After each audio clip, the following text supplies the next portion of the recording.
ఒకప్పుడు సొంత ఫోటో వేసుకొని ఎవరికి వాళ్ళకి ఇష్టం లేకపోతే అవన్నీ 22A కింద పెట్టేసి ల్యాండ్ రికార్డ్స్ అన్ని అతలాకుతలం చేశారు, గందరగోళం చేశారు.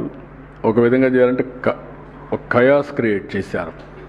ఇప్పుడు నేనేమన్నానంటే ఒక రోజు అయ్యేది కాదు, 1 year ప్రోగ్రామ్ ఇచ్చా.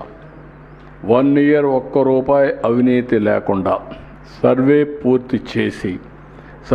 పూర్తి చేసిన తర్వాత వాళ్ళకందరికీ రాజముద్రతో QR కోడింగ్ పెట్టి బ్లాక్ చైన్ టెక్నాలజీ పెట్టి ఎవడు ట్యాంపర్ చేయడానికి వీల్లేదు. ఇంకా వన్స్ ఫర్ ఆల్ పర్మనెంట్గా సార్ట్అవుట్ చేస్తాం.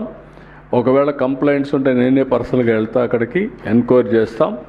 ఎవడైనా తప్పు చేస్తే కఠినంగా వ్యవహరిస్తా. శాశ్వతంగా మీకు 2027కి ఈ రాష్ట్రంలో ల్యాండ్ సమస్య లేకుండా పరిష్కారం చేసే బాధ్యత, అది ఒకటే పెద్ద బాధ్యత నాకు. చాలా సవాలుగా తయారైంది. అందుకే టెక్నాలజీ కూడా పక్కాగా వెళ్తున్నా. చాలా సిస్టమేటిక్గా ఎవ్రీ మంత్ 9న నేనే డిస్ట్రిబ్యూట్ చేస్తున్నా. అంతవరకు రాష్ట్రంలో అన్ని గ్రామాలకు ఎమ్మెల్యేలు ఎంపీలు అనమంటున్నా, కలెక్టర్లకు ఫోకస్ చేయమంటున్నా. Joint collector is meant only for this purpose. ఈ 1 year no other work, that is the duty of joint collector.